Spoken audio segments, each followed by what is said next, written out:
Okay, amazing. So we're just going to dive in. Okay. And I want to know how you got started as a creator because I mean, we were just talking about this. You're an OG. Like, I think one of the first, if I remember correctly. So tell us how you even got into it because back when you started, it wasn't this like hot thing to do. It wasn't even a career option. So tell me your story. Yeah, so I think it's safe to say I was maybe the first like 5. It was like myself, Rumi, Brian Boy, Ami Song, Sincerely Jules. When blogs, quote unquote blogs, were actually a really big thing back then. And I was in college. I was just starting off to figure out what did I want to do in life. I was going to fashion school at FITM. I still didn't really know what I wanted to do in fashion, but I knew that I wanted to do something there. And so I actually started on YouTube first. And I met this girl named Michelle Fawn, who is like OG beauty guru. Oh, I know her. Yeah. Yeah. And she was dating my ex-husband's best friend at the time. Oh my God. What a small world. Yeah, small world. And, I was still in college back then, and we just all had dinner. And I was like, what do you do? And she's like, oh, I'm a makeup artist. I'm like, oh, what counter? Because back then you just assume makeup artist, you're like different at world, the Met yeah. counter or something. And she was like, oh no, I'm a makeup artist on YouTube. I was like, what? Isn't YouTube for like watching cat and dog videos, right? Because that's what people used to watch YouTube for. People didn't really watch YouTube back in the day. And she's like, no, I create content, da da da. And I was so fascinated by it. So she was nice enough to sit me down and kind of like walk through how it all works. And I realized that there's no one doing it in fashion. And I was in college at the time. And so I wanted to create some content for my peers because my peers were always like, what should I pair this with what? And so I just did it for fun for my friends. And I think because there was such a huge gap in the market where there was really no content for mid 20s, I mean, which sounded like, it sounds so young, but I felt so old back then. I'm like in my late 30s now. And so it just really took off almost immediately. And my first few videos went viral. And I just never stopped creating content. That was 15 years ago.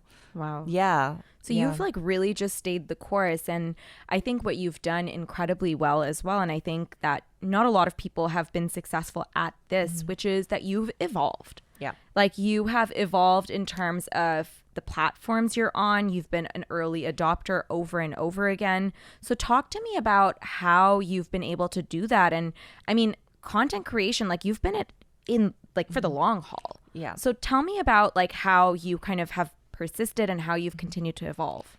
Yeah, I think it's a little bit of my personality as well. I get bored really easily, which is a strength and a weakness. And I like to test a lot of different things out. And so when I first started, I was on YouTube. And then I was like, okay, I can't do YouTube videos fast enough. So let's start a blog, right? And then that organically happened, and those two were growing together, and obviously Instagram and then TikTok happened. But for me, I was always in a place of curiosity. I was always like, I wonder what this is about, and I would always just give it some time and just to learn the platform. And if I liked it and I thought it was cool, then I wouldn't put any pressure, and I would just kind of create content. At the core of it, I'm a creator.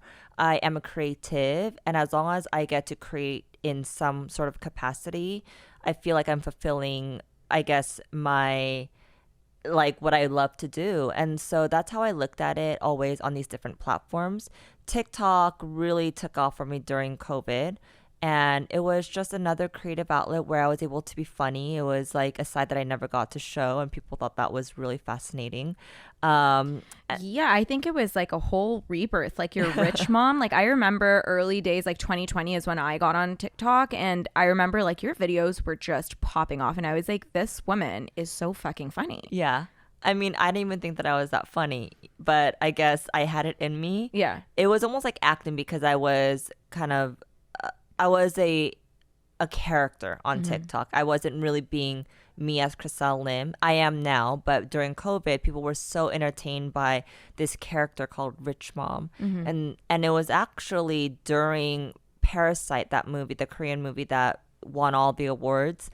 And a lot of these TikTok kids, they thought I was the rich mom on Parasite. I mean, I'm like, I don't see any similarities except that we both had short hair at the time and we're both Korean. And so I just kind of went with it. And they're like, oh my God, are you the rich mom from Parasite? And I said, yeah. And then I'm dead. and then they just, and at some point I think they caught on that it was just a joke, but then I just kept going with it and they kept going with it with me. And they would be like, oh, rich mom, can you send me some money? I'm broke today. And I'm like, sure, honey, how much? And obviously I wouldn't, but it was like this ongoing kind of inside joke that I had with the TikTok community. And it was like a back and forth, and people would be like, can you adopt me? Like, I don't like my own parents. I'm like, sure, come over. I mean, obviously they wouldn't, but that's how I built my TikTok audience. Was I was playing this character as TikTok's rich mom. And obviously that died after COVID, but it was fun while it lasted. I had the best time. And that's my point of creating content. I think so much of us, we get pressured into doing these different platforms, but we hate it, right? We're like, oh, another one. Then just don't do it, I feel like you only really thrive in places where you actually enjoy it. And I truly believe that because I love TikTok and I love being rich mom so much that it showed on the platform. And that's why it really took off. So from there, how did it evolve into Chriselle Lim? Like, did you because the thing is that sometimes if you have like a certain persona online, like you feel like quite attached to it, or feel like, oh, if I don't continue to show up as this, then where will my followers go, or whatever. So how were you able to evolve? I think also TikTok has evolved a lot since COVID, really. I think there was a lot of interesting trends that were happening. There's a lot of characters, including myself, on TikTok, but I also think that it's changed a lot. I mean, remember when it was first known as a dance app, you barely see any dancing anymore on this app. Right now, it's just become kind of comedic and funny and lots of like get ready with me's and all of that story time. So I think TikTok was also evolving because when Rich Mom was really thriving, it was during COVID and people really wanted to be entertained. They wanted to laugh. They wanted to escape from kind of being stuck at home, right? And that's why a lot of these characters that were funny were taking off. A lot of these dances were taking off because people needed to be distracted to learn something, not be so bored at home. But now that the world has opened up, you don't really see much of that on TikTok anymore.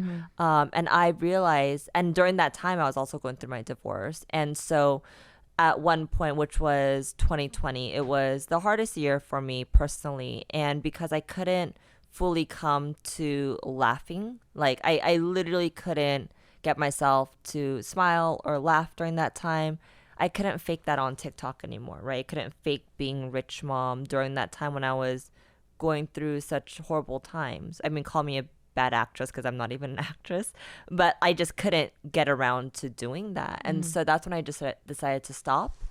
And I kind of stopped TikTok during that year. I slowed down a lot on it just to figure out my situation. And then once I figured it out, I tried to come back as rich mom because that's what got me there. And it just didn't work. Like the platform already kind of moved on and it changed.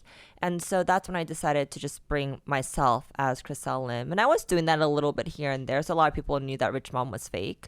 But it was post-divorce when I decided to just be myself on TikTok. So you have been like very open about the fact that you went through a divorce and kind of taken us through your life. How like where do you draw the line between kind of what you share and protecting your privacy? Yeah, I mean that's always a struggle for me because I started off on sharing my life when I was in college, right? I pretty much showed them which college I was going to. I brought them, I mean they met my quote unquote boyfriend at the time who I ended up getting engaged to, that I ended up getting married to, that I ended up having kids with. And I brought them along that entire journey. Like I had a crew following me during my delivery, my own team. And we shared that on the internet. And so, I was the first wave, like my peers, we were the first wave. And I think I was actually the first wave of influencers to actually have kids too. So I didn't know, 5, 7, 8 years from then, what I guess, repercussions that I would have to face at what point. You know, I was just putting my life out there because that's all I knew how to do.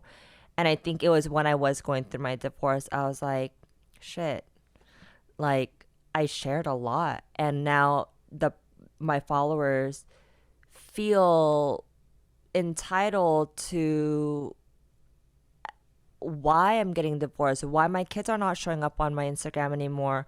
And not that they have the rights to see my kids or my divorce, but it's normal for them to be curious because it's like, you've taken them through your whole life. Imagine you watch like an entire movie and like all of a sudden you don't see the ending. You're just like, what the fuck happened?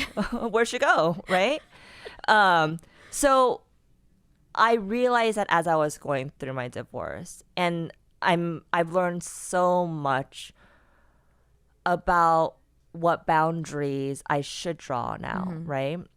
And so I don't regret it because I think I was able to build a really beautiful community. And now that I'm so open about the hardships and the struggles that I went through in the past 2 years, I feel like because they saw me build this life and also have to start all over again, it encourages a lot of people. So in hindsight now, I'm grateful that I have that story that I could help so many people out. But now moving forward, you know, I don't show my kids as much. I don't completely not show them because, you know, there are moments where I'm like, oh my God, my daughters are skiing. I want to show, you know, my followers that like little baby Colette, who they saw when she was born, is like full on skiing now. And that's exciting, right? So I show like glimpses, but I don't show the day to day. And then same thing with relationships. Not that I'm in like a serious relationship or anything right now, but I would imagine moving forward, I want to protect that a little bit, you know? I don't want to have to feel like I have to share, you know, like my love interests or my personal life with the rest of the world. Like there are some things that you can protect and just keep for yourself, I think. It's really interesting because it is such a double-edged sword, because I think that the fact that you've been so vulnerable and so open makes people feel like a different kind of connection to you, but at the same time it's like you have to protect your own peace as well, you know. And at the end of the day, like, you know, when you're sharing such intimate parts of yourself, it's like you open it up to a lot of unwanted feedback. Yeah, and I think I found like a good middle ground. And I think there are nosy people that are like, so why did you get divorced? What happened? Did he cheat? Did you cheat? And for me, I ignore those questions because that's no one's business. Right? Nor does the public need to know that kind of information. But what I do think is important is to share just heartbreak. It's a universal emotion that everyone goes through. And I think maybe because I painted this picture perfect life through my Instagram, they thought my life was perfect and I had no problems. And I do enjoy being able to showcase that I did go through difficult times and this is what I did to like help me get through. For me, I've been doing this for so long, and as much as I love fashion and beauty, I think my purpose has kind of changed now, especially on the online narrative, is really just to help the next generation to make smarter choices. So whether it's getting married or starting a business, you know, get a prenup, you know, know your rights, know what you're entitled to. This is information that we were never taught. You know, I was always taught that as a woman, you marry a rich guy, so you live a comfortable life. And it's the rich guys that get the prenup, not the broke girl who's just a big dreamer that's about to start a business. Why would you need to get a prenup? You don't have any money. That was me, right? And through my divorce, that's when I learned, wow, this is the information that my girls, my daughters need to know, and the next generation need to know, because we were not educated in that. It was the first thing that my parents told me like really, really long ago, that no matter what, I need to be getting a prenup. And it's interesting to me that people are quite precious about it. Like I've had conversations, some people being like, absolutely yes, prenup, and others being like, what? Like, why? And I'm like, it's not an emotional thing. It's like a practical thing. You're protecting yourself. Yeah, you're protecting yourself and what you built. And I mean, props to your parents. They're a lot more forward than I think majority of parents out there that really they didn't even have that information either. So that's great that they already educated you. And obviously, it's interesting. My dad was like 100%. He's like, you must get a prenup. And my mom, like, it was like a very, like, it's like an interesting toss up because my mom never really thought about it that way. But of course, like, she's like, yes, 100%. But my dad was always like, everyone gets a prenup. Like, this is just like practical. It's like when you're getting into a marriage, yes, you love the other person, but it's like getting into a business partnership with someone. You can go into it with good intentions, but you're not going to have a contract in place? Absolutely. I mean, at the end of the day, marriage, I still believe in marriage. I still think love and marriage is a beautiful thing. And hopefully one day I'll find that again. But now that I've come out of my divorce, I've realized that it's literally love with a contract. Yes, and there's nothing wrong with that, by the way. Business at the end of the day. And so if you're about to sign this contract, you better know what rights you have. And most people don't know.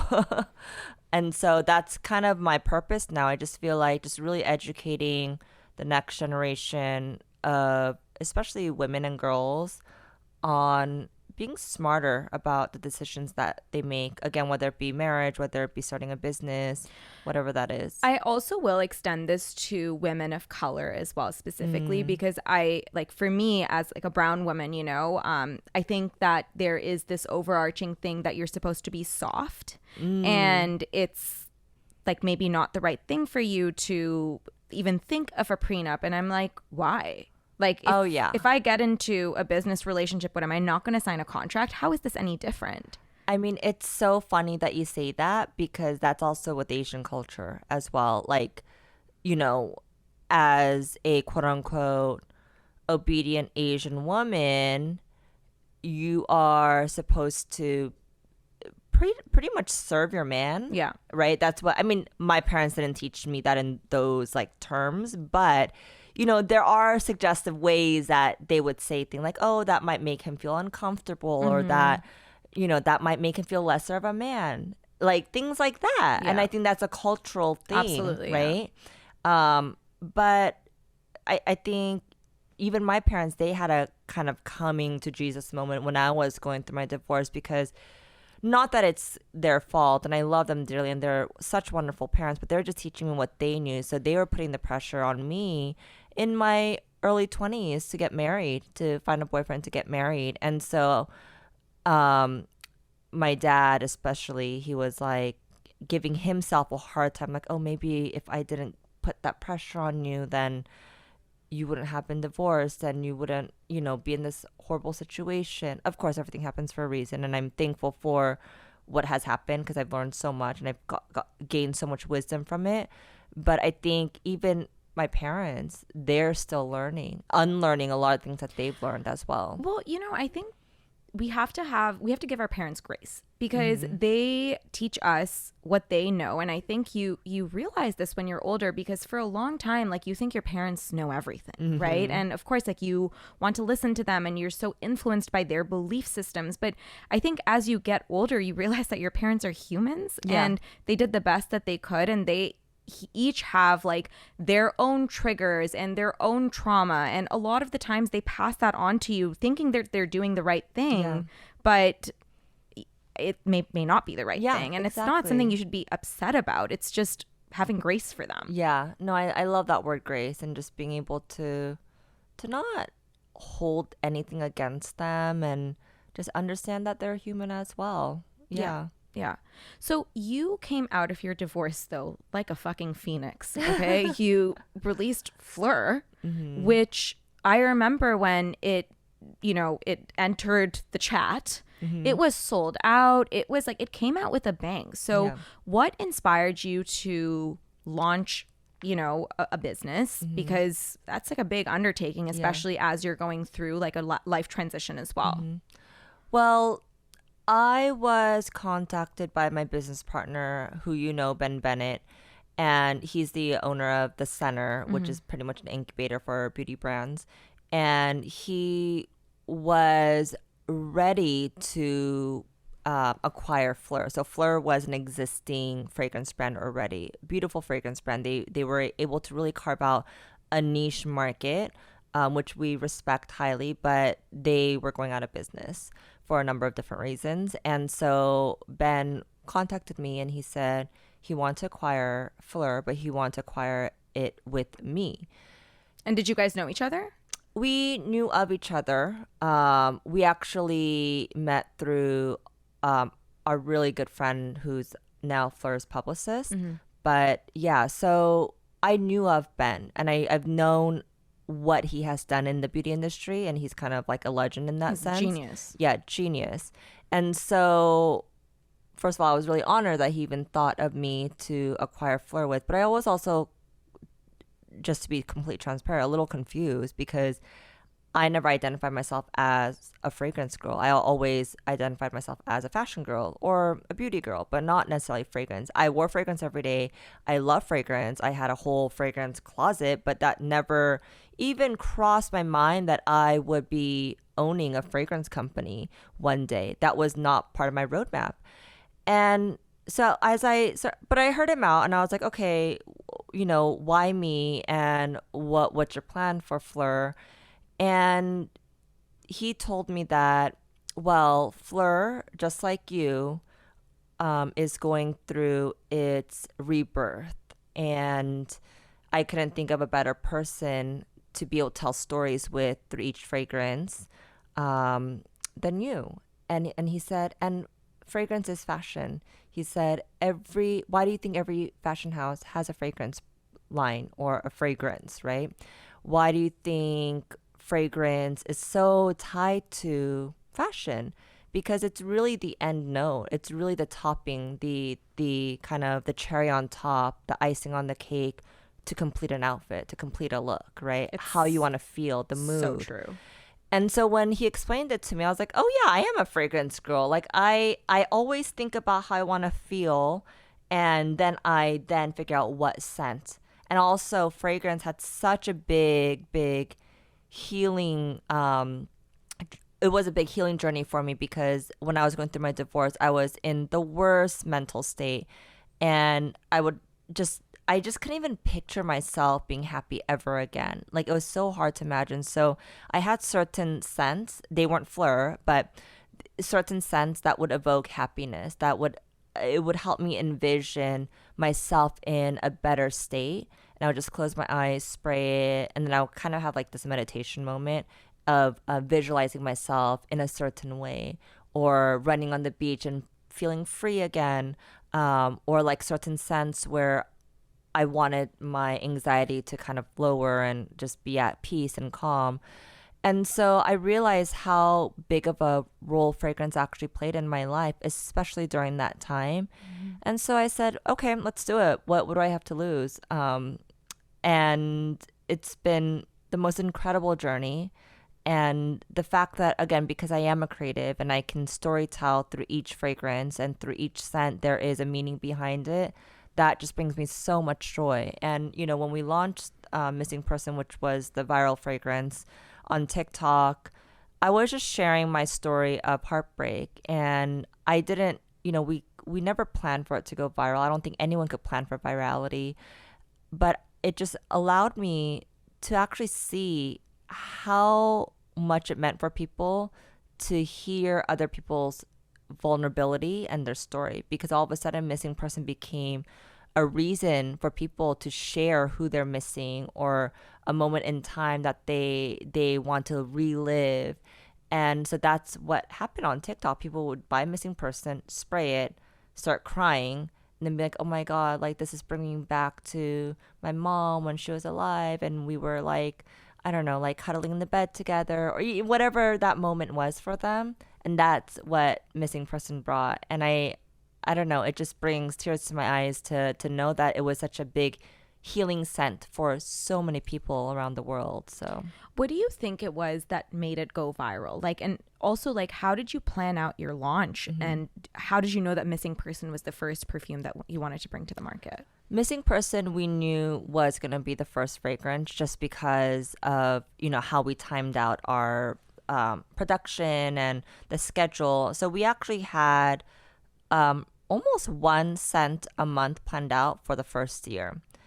But it all changed when Missing Person went viral. So we completely changed our launch cadence once Missing Person went viral. We also had to speed up certain launches because Missing Person sold out and people couldn't get their hands on it. And so we're like, okay, how do we get the next scent out? Because Missing Person, we still have to develop the bottles. We have to, we have to go through the entire production. So that actually took, we did it in 3 months, which is relatively fast for production. But for 3 months, we're like, we need to launch something. And so then right after that, we launched Lost Cause, Not Your Baby, Apricot Privé. And we launched those a little bit faster than what we were planning to just because of people couldn't get their hands on Missing Person. But it also... And again, we didn't plan for this. You can never plan for virality. If people knew how to go viral, they would be doing it every single day. Yeah. No one really knows how to do it. It just happens, right? The marketplace kind of determines that. Like it was TikTok and people were like, I love this.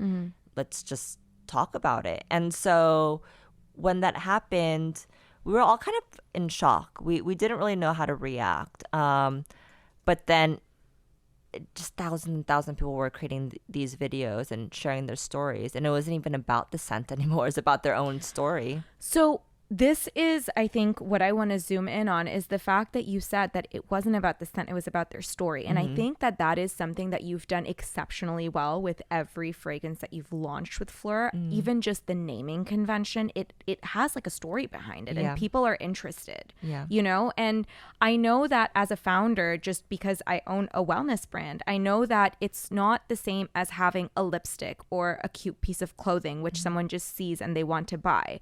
Storytelling is a huge component of brands in the perfume category, in the wellness category. So was it intentional on your part to name the perfumes in a way that you could tell a story behind it? Did you know that it was going to be an important component of your success? Yeah, I mean, naming was always like, it had to be spot on. One, it had to stand out and get people curious.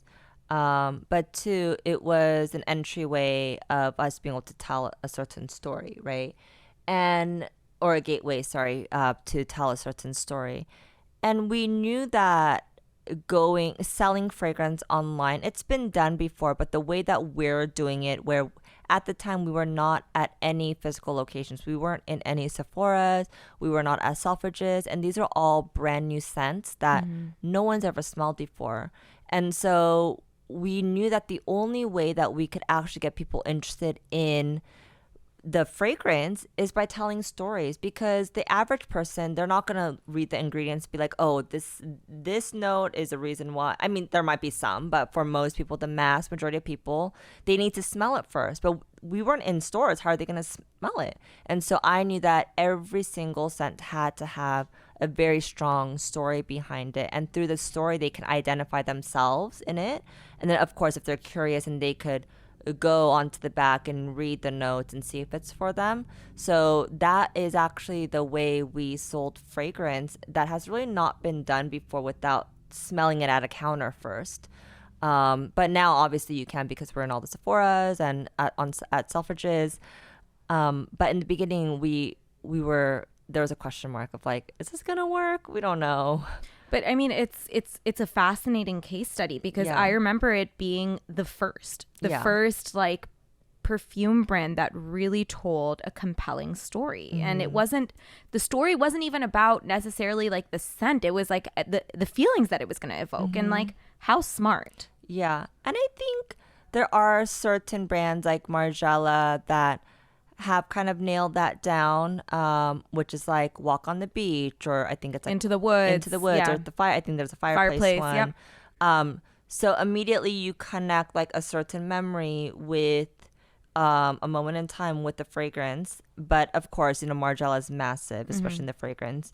And so, you know, I knew that each scent had to have a compelling story. So like Lost Cause. Lost Cause was a second fragrance that we launched right after Missing Person. And it was all about me being a lost cause. It was all about me being a wanderlust, like figuring out my life again. Kind of being a nomad, like not really having a home anymore and figuring out where it is that I want to live. And so it's like bright and crisp and it's airy, but it's also very calming. And it makes you, I don't know, when you smell it, you feel like you want to travel. And so that's, every scent has a story behind it. And I think the names kind of evoke that as well. I love that. It's really, I mean, I think it's a testament to you as like a storyteller because trust me, it is not easy. Like I understand because I'm in an adjacent category where storytelling is everything and people aren't just going to buy something because it looks pretty, especially if they're not able to try it first. So I feel like I don't know which ad that I saw, but I think I knew about the brand before I knew it was connected to you. I take that as a big compliment. It really is. Once you get your brand to a place where they do not associate the face of or the founder, I think that's when you know that you're onto something and it's grown bigger than you, which you want your brand to become, right? And so, sometimes with PHLUR, I mean, the amount of people that are like, that's your brand? I had no idea because it went so viral on the internet. A lot of people still have no idea that I'm the founder, which is cool to me, which I actually love. To me, Chriselle, it's the biggest compliment because I know that like if that happens, it's like it's not me that's floating the brand is floating itself. Exactly. And like I've done enough of a good job as a founder that the brand has its own unique identity and it lives on without a person. Exactly. But so what I was saying with your brand, I think I saw a number of people posting about it and a few different ads and something like I was actually going to order it at some point and then I realized that I had it in my mailbox already sitting there. Influencer problems, I know. But I was about to order it because it was just that good. Like I forgot which ad I saw, but it was really, really good. So that's a storytelling compliment, right? It's like you have to know how to tell stories to be able to sell a product online. There's just so many products now out there and so many options for people. It's like you have to really reach deep within them. Yeah, 100%, and like make it a compelling reason for someone to actually want to purchase the product. Yeah, exactly. I want to talk about the fact that you are a mom of 2 babies and you are a founder. And I mean, how are you doing it all? Because I know that there are moms in my audience and just in my community who would love to hear from you. How do you balance everything? I have to be honest with this question because I think I have a lot more balance now that I'm a co-parent. I feel like when I was married and I was pretty much running that ship with the kids, doing everything, I was feeling so much more burnt out. And it's hard, right? It's hard to run a business, multiple businesses, and be present for your kids all the time. And especially at a young age for the girls. Back then they're much younger, so they, as much as dad is a great dad, like they still want mom at that age, right?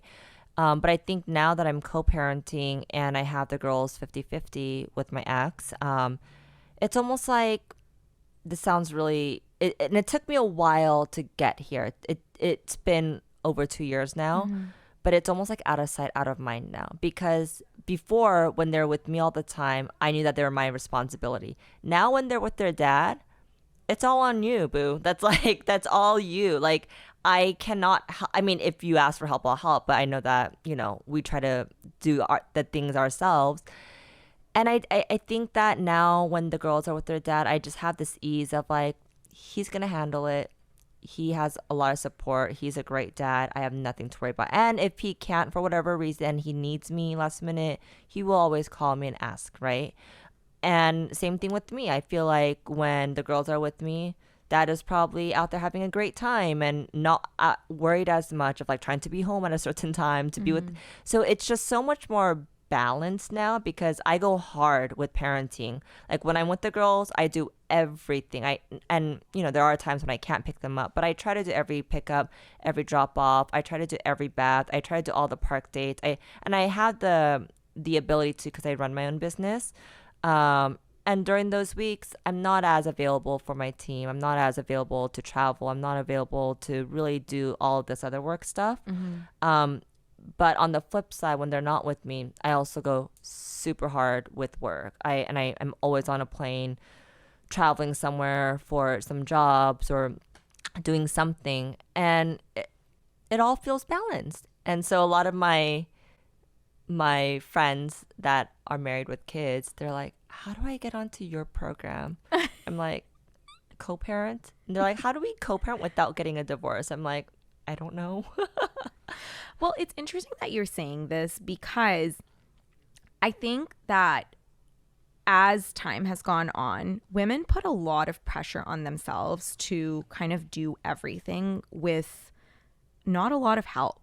And if we think about it anthropologically, we are tribal beings. And so the rearing of a child used to be the responsibility of like a number of different people, a village, right? It takes a village, you know, it really does. And the fact that women now have these robust careers where we put a lot of pressure on ourselves, we are taking on a lot, but we're also meant to be like the single, like, you know, or like the more involved parent even. It's a lot to ask for. It's so much work, and it's not normal to be able to do that 24/7, but most women are doing it all day long. And no wonder why a lot of women go through depression, they get sick, they get burnt out, they leave the workforce because they can't handle it anymore.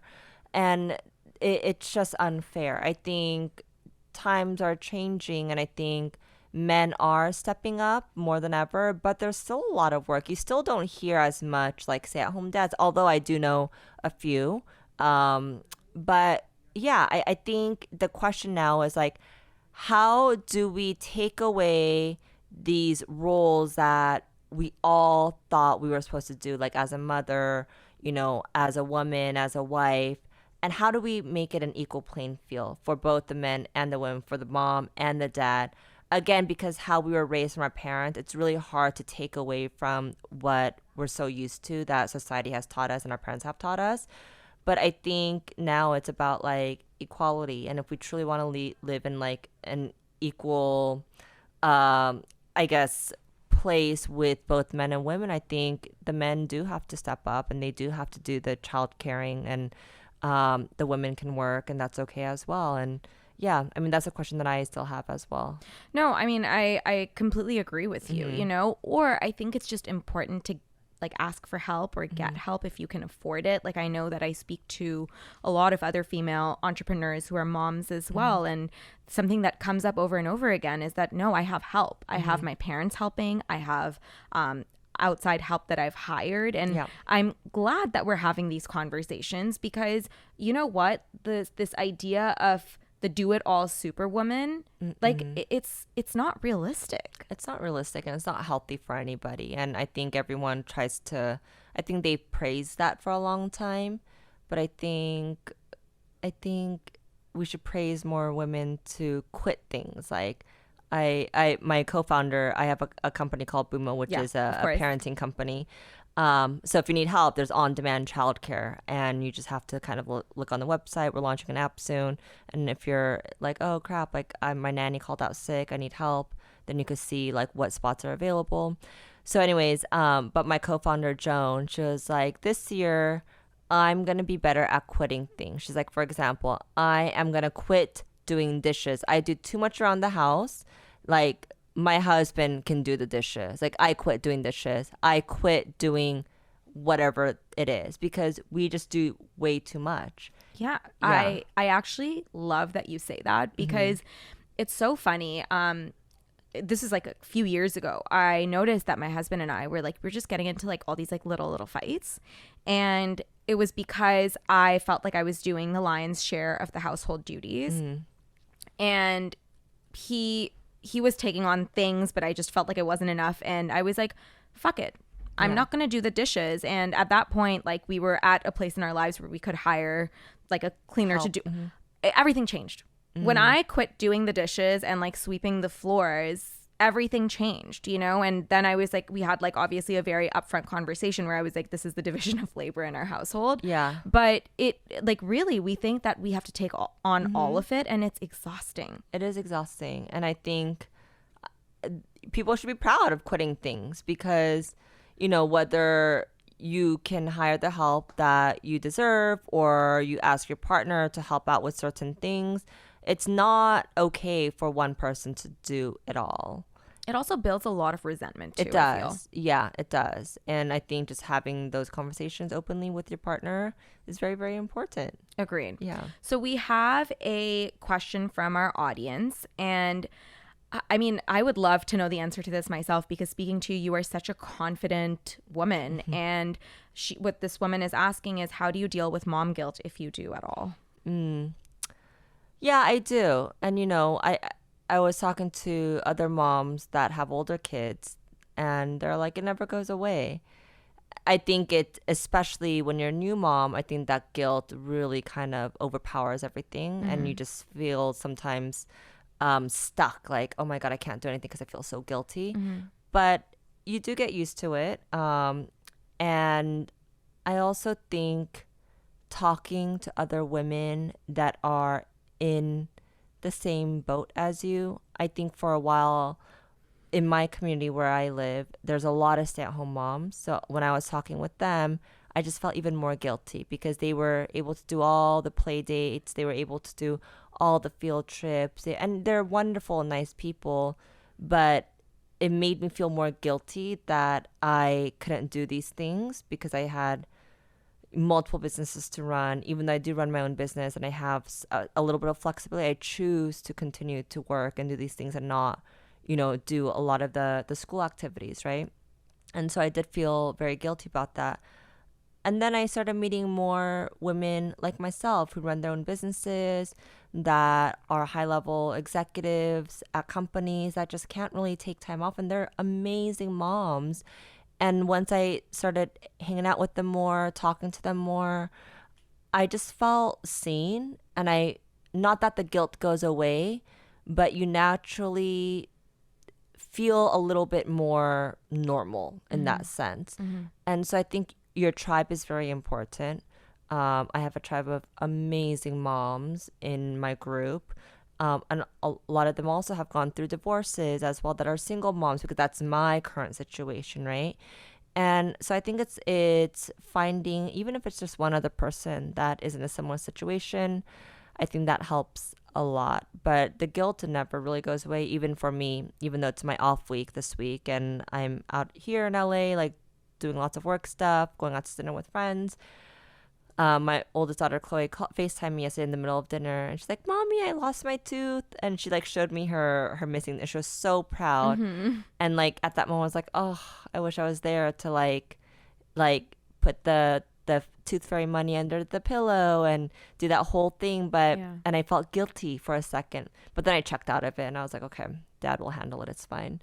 So I don't know if that's a good answer, but it doesn't really go away. But I think the best advice I can give to anyone is finding other people in similar situations as you. I think it's a great answer. Yeah. I think it's tangible and practical, and I'm sure that a lot of women will appreciate hearing that because it's relatable. It is. Yeah. Thank you so much for being here. Tell everyone where they can find you, where they can shop FLUR. Tell us everything. Yeah, so you can find me on all platforms, Instagram, TikTok, at Chriselle Lim.